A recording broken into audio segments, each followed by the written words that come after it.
Yes, they do, okay? Yes, emails do still work.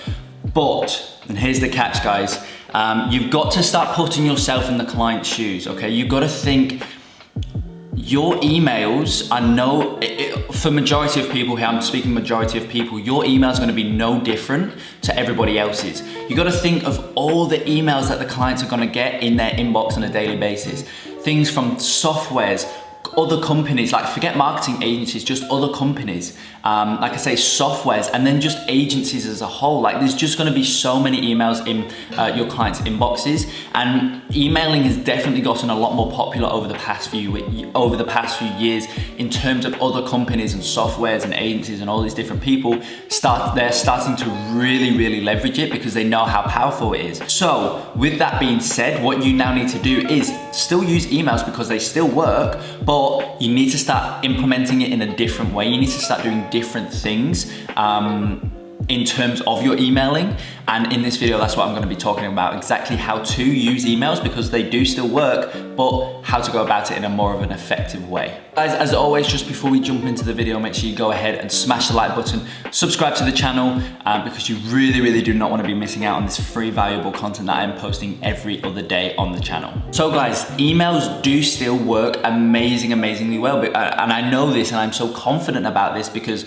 I see it with myself. I mean, I personally still do it, and what the results that I get essentially are just amazing. And I also coach this to my students and their results are also very good. So I know they still work, but myself and my students, again, we go about it in a different way, and this is how you need to start going about it as well. So first things first, you need to start doing different subject lines. This is one of the most important things because with your subject lines, you need to make sure that they stand out above all else. So you got to think, again, going back to what I mentioned at the start of the video, there's going to be so many emails in the client's inboxes, so you need to ensure that your subject line stands out, because essentially if that doesn't stand out, then it doesn't matter what's inside the email, they're never going to see it. So to make sure that stands out, I mean, there's a few ways you can go about it, just by literally writing some weird, crazy stuff, some different stuff, you know. Also numbers work really well, so doing like, instead of doing, I don't know,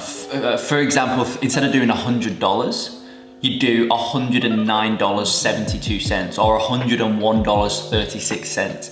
Things like that. It's kind of that break in it, you know, it kind of produces that break within their emails when they're scanning down.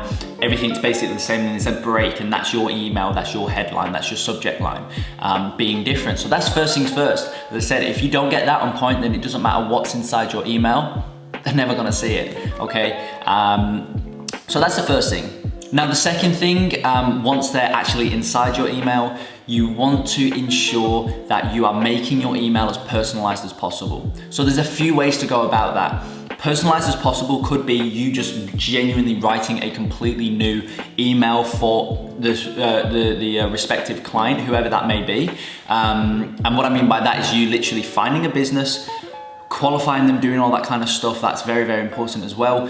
So going through all of that, you figured out they're a perfect business for you to work with. From there, you can then literally go into your emails, go compose and write out an email, okay? Tailoring it to exactly that business. So saying their business name, saying their name, and then, you know, talking about some things that they're currently doing well, and literally name them out so they know exactly that you written, you know, so they know that you genuinely wrote that email out to them personally. And then you could also mention a few competitors and how they're kind of getting an unfair advantage over them and all that kind of stuff. You could do that. So that's one way to make it amazingly personalized. The second way, a bit more of a common way, is just doing a Loom video. So videoing yourself and the screen on your computer. Actually got my computer here, so if you see me pointing to it, you know why.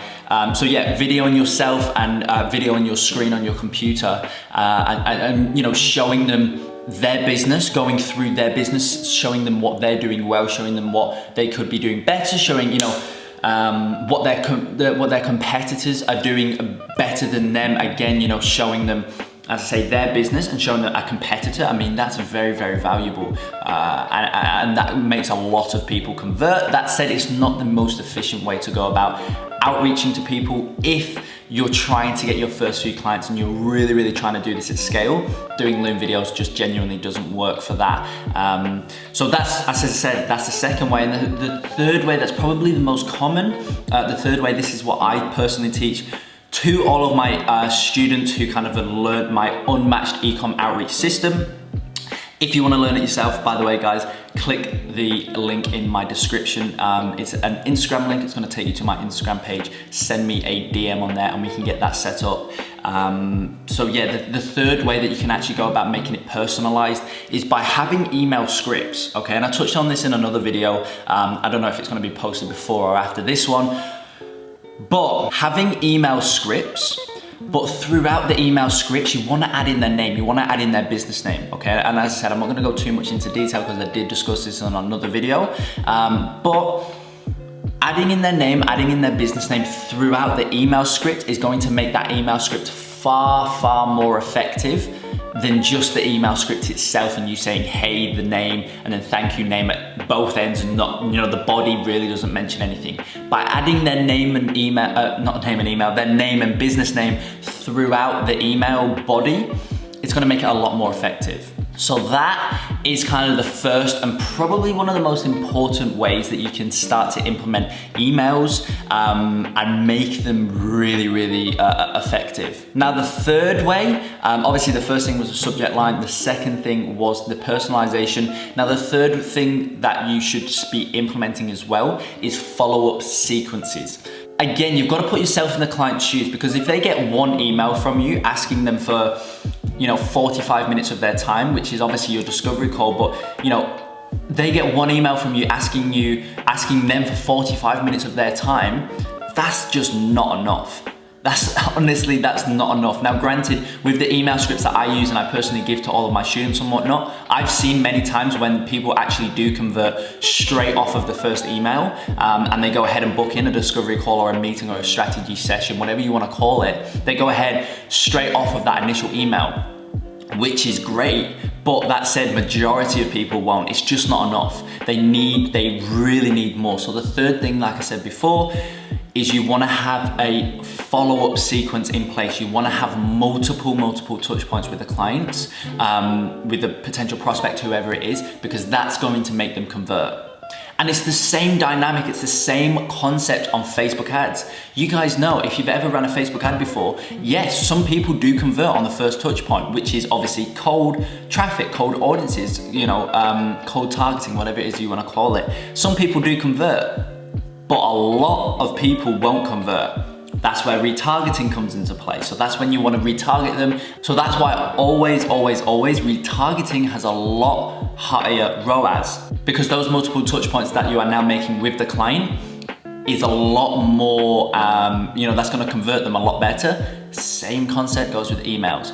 First touch point, you know, first touch point is sometimes it is enough and they do buy. And like I say, with the scripts that I've personally used and all my students get as well, they do buy it on the first one, but majority of the time they don't. So that's why you need to retarget, or in other words, follow up with them and have email follow-up sequences. And then also, as I mentioned at the start of the video, you know, Loom videos, sending them out to cold prospects is a really good way to get clients. That said, if you're trying to get your first few clients and you're trying to send out Looms at scale, it's not efficient and oftentimes it's not effective in that way.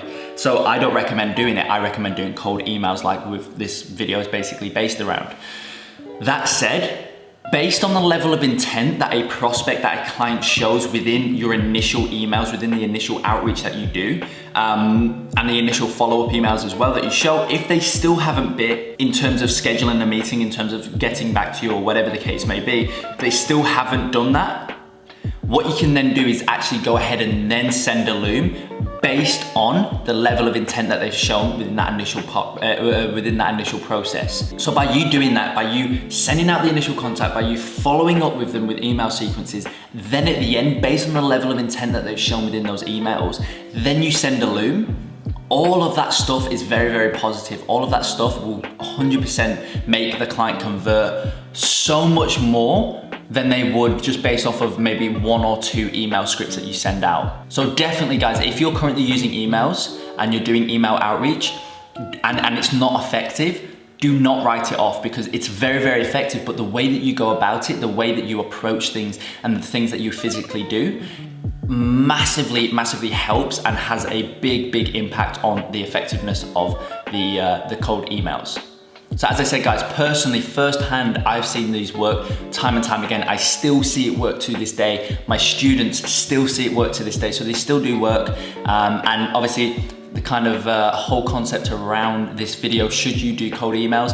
Answer is yes, but going about it in the ways that I've just discussed in this video is imperative for you guys to get effective results from it.